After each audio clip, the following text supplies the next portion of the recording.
capacity after all the food and indulging we did yesterday. But it's back to business today. It is. It's back to business. So we had a Thanksgiving where we had 2 meals. We had one during the first game. We had another meal during the second game.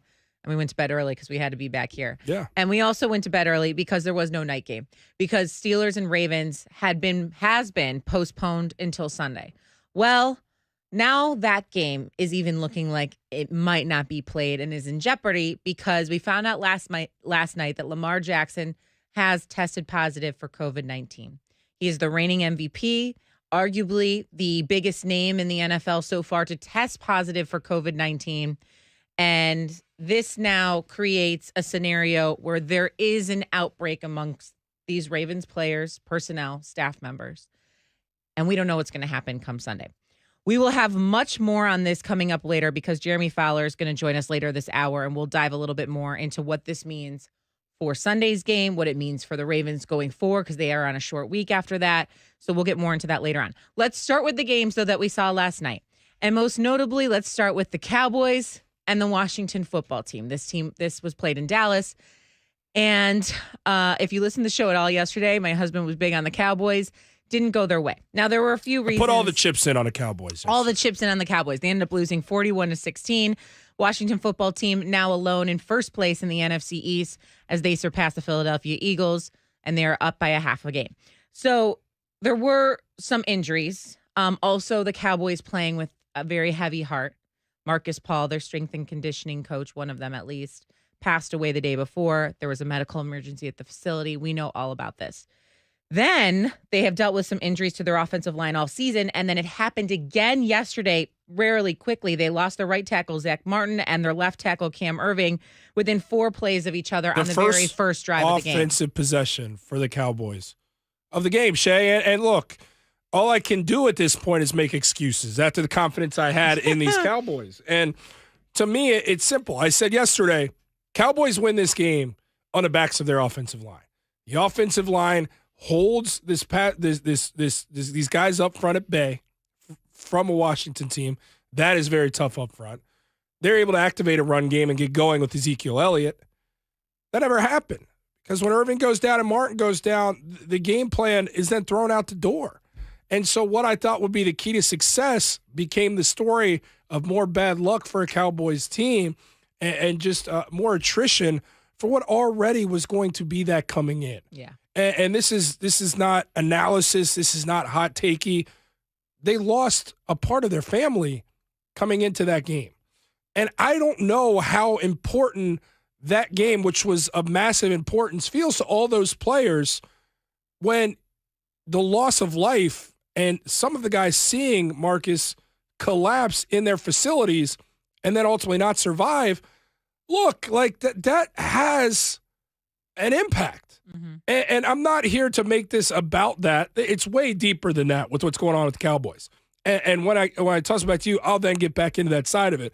But I just wonder how much of the focus and the mental fatigue set in the second half of what they were dealing with. I really do. And It's not a cop-out. I just really do. Yeah, it's definitely a possibility. And obviously no one can relate to what they're going through. Mike McCarthy even said yesterday, this is a real thing that my team is going to have to overcome. It's real adversity. Again, you're listening to Keyshawn, Jay Will, and Zubin. Shay Cornett, Jordan Cornett filling in for them yet again today. In case you don't know who we are married.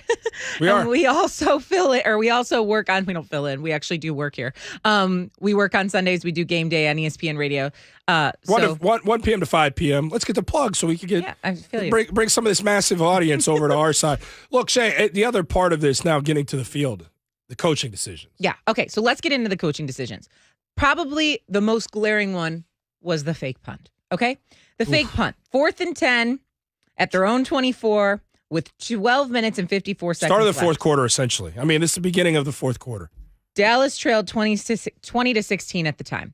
If you saw the fake punt, I am sure, like the rest of us, at least like we were at home, what are you doing, Mike McCarthy? Trailing by 4, game within reach, 4th buried and 10, inside your own territory. It made no sense. Here's Mike McCarthy's rationale. Well, I mean, it's definitely a big play opportunity is the way you view it. There's certain things you look for tendency-wise on when and where. But it's obviously we didn't execute it, and as those things go, I mean, obviously it's ultimately my responsibility when, particularly a play like that doesn't work. But we're trying to generate a big play at that point in the game. Prior, the information that you look for going into it, it was a solid call. Okay, so you defend. I mean, what's he going to say? That I should have never called that? Obviously, he's going to defend it. He says it's a solid call. But prior in the game to that, they tried to run some sort of similar play to a Philly special, and the Washington football team was ready for it. They were fully ready for the fake punt as well. You're not fooling anyone, and you're especially not fooling this Washington football team pass defense in any way, which, by the way, is number 1 in the National Football League. So the Cowboys end up looking foolish on both of these scenarios. And I think a lot of this, and I know you feel strongly about this too, is not on Andy Dalton. Look, Andy Dalton wasn't perfect by any means yesterday. By any means. But he was looking like he was on his way in the first half. Andy Dalton played a good first half. Yeah. So I'm not putting this on Andy Dalton. I'm putting this on the coaching staff and the decision-making. I'm putting this on Ezekiel Elliott, who had 32 yards rushing and a fumble. Another fumble, by the way.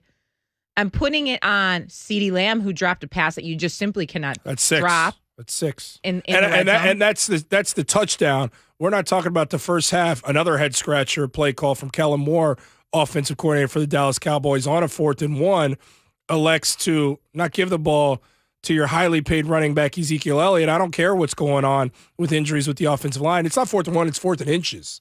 And you elect for Andy Dalton to try to thread the needle on a short pass that's very covered by the defense that results in an incompletion and a turnover on downs. I mean, the Cowboys' defense surrendered 338 yards of offense. It's not like this was a benchmark performance for them, but they were continually put in these awful situations with Washington in this favorable field position deep inside Cowboys territory that resulted in 24 points. 24 points. That's a huge swing of momentum in a game where your defense is already a questionable defense that is tasked with an immense amount of bending that inevitably leads to breaking. And that was from decision-making from the sidelines and a lack of execution. You mentioned the CeeDee Lamb. Big stars on Dallas' team are still on the roster and healthy. Ezekiel Elliott fumbles in this game for the 6th time this season, the 5th one lost. I guess if you're going to glean positive, it's the first turnover from Ezekiel Elliott that didn't result in 6 points for the opposition. Wow, that's but it great resulted news. in a field goal. That's great news. Like, it's just these mistakes keep coming for a Cowboys team that has some talent still on the roster, and it feels like I should have known better. I should have known better, Shay, because Cowboys were favored. Yes, see. The Cowboys were in a position, and Andy Dalton has said this a few times in his presser. He talked about it in the second half. He was disappointed. It was all in front of them. He talked about coming into the game. It was all in front of him. It always feels like it's in front of these Cowboys, and they can't figure out a way to get it done, even if it feels like it's gift-wrapped for them to get it done. Yeah, and there'll be much more on this later on. I wasn't going to put salt in the moon with you with the Cowboys. I'll do that later on. I just need you to wake up a little more. I know it's still early in the morning. Somehow the Cowboys are still in the race for the NFC East, though, only a game back. They desperately need to get in the zone. That is brought